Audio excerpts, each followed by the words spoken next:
ಏಷಯ 58ನೇ ಅಧ್ಯಾಯ. ಕಪಟ ಭಕ್ತಿ, ಯಥಾರ್ಥ ಭಕ್ತಿ ಇವುಗಳ ಲಕ್ಷಣಗಳು. ಗಂಟಲೆತ್ತಿ ಕೂಗು, ಸಂಕೋಚ ಪಡಬೇಡ. ಕೊಂಬಿನಂತೆ ದನಿಗೈದು ನನ್ನ ಜನರಿಗೆ ಅವರ ದ್ರೋಹವನ್ನು ತಿಳಿಸು. ಯಾಕೋಬ ವಂಶದವರಿಗೆ ಅವರ ಪಾಪಗಳನ್ನು ಅರುಹು.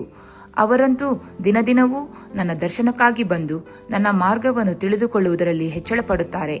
ತನ್ನ ದೇವರ ನಿಯಮಗಳನ್ನು ಬಿಡದೆ ಧರ್ಮವನ್ನಾಚರಿಸುವ ಜನಾಂಗವೋ ಎಂಬಂತೆ ಧೈರ್ಯವಾಗಿ ನನ್ನಿಂದ ನ್ಯಾಯವಿಧಿಗಳನ್ನು ಕೇಳಿಕೊಂಡು ದೇವದರ್ಶನದಲ್ಲಿ ಆನಂದಿಸುತ್ತಾರೆ. ನಾವು ಉಪವಾಸ ಮಾಡಿದ್ದೇವೆ, ನೀನು ಏಕೆ ಕಟಾಕ್ಷಿಸುವುದಿಲ್ಲ? ನಮ್ಮ ಆತ್ಮವನ್ನು ಕುಂದಿಸಿಕೊಂಡಿದ್ದೇವೆ, ನೀನು ಗಮನಿಸದಿರುವುದೇಕೆ ಅಂದುಕೊಳ್ಳುತ್ತಾರೆ. ಇಗೋ, ನಿಮ್ಮ ಉಪವಾಸದ ದಿನದಲ್ಲಿಯೂ ನಿಮ್ಮ ನಿತ್ಯದ ಕೆಲಸವನ್ನು ನಡೆಸಿ ನಿಮ್ಮ ಆಳುಗಳನ್ನು ದುಡಿತಕ್ಕೆಳೆಯುತ್ತೀರಿ. ನೋಡಿರಿ, ನಿಮ್ಮ ಉಪವಾಸದ ಫಲವೇನೆಂದರೆ ವ್ಯಾಜ್ಯ, ಕಲಹ, ಕೇಡಿನ ಗುದ್ದು ಇವುಗಳೇ. ನೀವು ಈಗ ಮಾಡುವ ಉಪವಾಸವು ನಿಮ್ಮ ಪ್ರಾರ್ಥನೆಯನ್ನು ಉನ್ನತ ಲೋಕಕ್ಕೆ ಮುಟ್ಟಿಸತಕ್ಕದ್ದಲ್ಲ. ಮನುಷ್ಯನು ತನ್ನ ಆತ್ಮವನ್ನು ಕುಂದಿಸಿಕೊಳ್ಳುವುದಕ್ಕಾಗಿ ನಾನು ನೇಮಿಸಿದ ಉಪವಾಸ ದಿನವು ಇಂಥದ್ದೋ? ಒಬ್ಬನು ಜೊಂಡಿನಂತೆ ತಲೆಯನ್ನು ಬೊಗ್ಗಿಸಿಕೊಂಡು ಗೋಣಿತಟ್ಟನ್ನು ಬೂದಿಯನ್ನು ಆಸನ ಮಾಡಿಕೊಳ್ಳುವುದು ಯೆಹೋವನಿಗೆ ಸಮರ್ಪಕವಾದ ಉಪವಾಸ ಎನ್ನುತ್ತೀರೋ?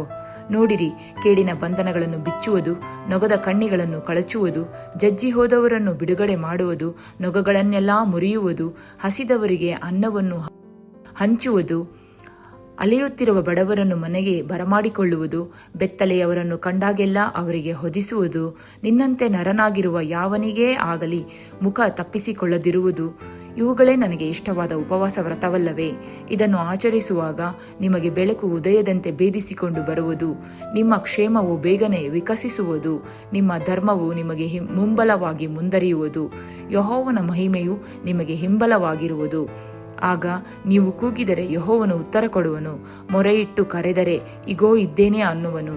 ನೀವು ನಿಮ್ಮ ಮಧ್ಯದೊಳಗಿಂದ ನೊಗವನ್ನು, ಬೆರಳ ಸನ್ನೆಯನ್ನು, ಕೆಡುಕಿನ ನುಡಿಯನ್ನು ಹೋಗಲಾಡಿಸಿ, ನಿಮಗೆ ಪ್ರಿಯವಾದದ್ದನ್ನು ಹಸಿದವರಿಗೆ ಒದಗಿಸಿ, ಕುಗ್ಗಿದವರ ಆಶೆಯನ್ನು ನೆರವೇರಿಸಿದರೆ ಆಗ ನಿಮಗೆ ಕತ್ತಲಲ್ಲಿ ಬೆಳಕು ಉದಯಿಸುವುದು, ನಿಮ್ಮ ಅಂಧಕಾರವು ಪರಿಹಾರವಾಗಿ ಮಧ್ಯಾಹ್ನವಾಗುವುದು. ಮತ್ತು ಯೆಹೋವನು ನಿಮ್ಮನ್ನು ನಿತ್ಯವೂ ನಡೆಸುತ್ತಾ ಮರುಭೂಮಿಯಲ್ಲಿಯೂ ನಿಮ್ಮ ಆತ್ಮವನ್ನು ತೃಪ್ತಿಗೊಳಿಸಿ ನಿಮ್ಮ ಎಲುಬುಗಳನ್ನು ಸಸಾರ ಮಾಡುವನು. ನೀವು ತಂಪಾದ ತೋಟಕ್ಕೂ ನೀರಿಗೆ ಮೋಸವಿಲ್ಲದ ಬುಗ್ಗೆಗೂ ಸಮಾನವಾಗುವಿರಿ. ನಿಮ್ಮ ಸಂತಾನದವರು ಪುರಾತನ ಕಾಲದಲ್ಲಿ ಹಾಳಾದ ನಿವೇಶನಗಳನ್ನು ತಿರುಗಿ ಕಟ್ಟುವರು. ನೀವು ತಲತಲಾಂತರಗಳಿಂದ ಪಾಳು ಬಿದ್ದಿರುವ ಅಸ್ಥಿವಾರಗಳ ಮೇಲೆ ಕಟ್ಟಡಗಳನ್ನು ಎಬ್ಬಿಸುವಿರಿ. ಬಿದ್ದ ಗೋಡೆಯನ್ನು ಹಾಕುವ ಜನಾಂಗ, ಹಾದಿಗಳನ್ನು ತಿರುಗಾಡುವ ಸ್ಥಿತಿಗೆ ತರುವ ಜನಾಂಗ ಎಂಬೀ ಬಿರುದುಗಳು ನಿಮಗುಂಟಾಗುವವು. ನೀವು ಸಬ್ಬತ್ ದಿನವನ್ನು ಅಗಮ್ಯವಾದದ್ದೆಂದು ತಿಳಿದು ಆ ನನ್ನ ಪರಿಶುದ್ಧ ದಿವಸದಲ್ಲಿ ನಿಮ್ಮ ನಿತ್ಯದ ಕೆಲಸವನ್ನು ಮಾಡದೆ, ಸ್ವೇಚ್ಛೆಯಾಗಿ ನಡೆಯದೆ, ಸ್ವಕಾರ್ಯದಲ್ಲಿ ನಿರತರಾಗದೆ, ಹರಟದೆ, ಯೆಹೋವನ ಸಬ್ಬತ್ತೆಂಬ ಪರಿಶುದ್ಧ ದಿನವು ಉಲ್ಲಾಸಕರವೂ ಮಾನ್ಯವೂ ಆದದ್ದೆಂದು ಘನಪಡಿಸಿದರೆ ಆಗ ನೀವು ಯೆಹೋವನಲ್ಲಿ ಉಲ್ಲಾಸ ಪಡುವಿರಿ. ಮತ್ತು ನಾನು ನಿಮ್ಮನ್ನು ಭೂಮಿಯ ಎತ್ತರವಾದ ಪ್ರದೇಶಗಳ ಮೇಲೆ ಹತ್ತಿಸಿ ನಿಮ್ಮ ಪಿತೃವಾದ ಯಾಕೋಬನ ಸ್ವಾಸ್ಥ್ಯವನ್ನು ನೀವು ಅನುಭವಿಸುವಂತೆ ಮಾಡುವೆನು. ಯೆಹೋವನೇ ಇದನ್ನು ನುಡಿದಿದ್ದಾನೆ.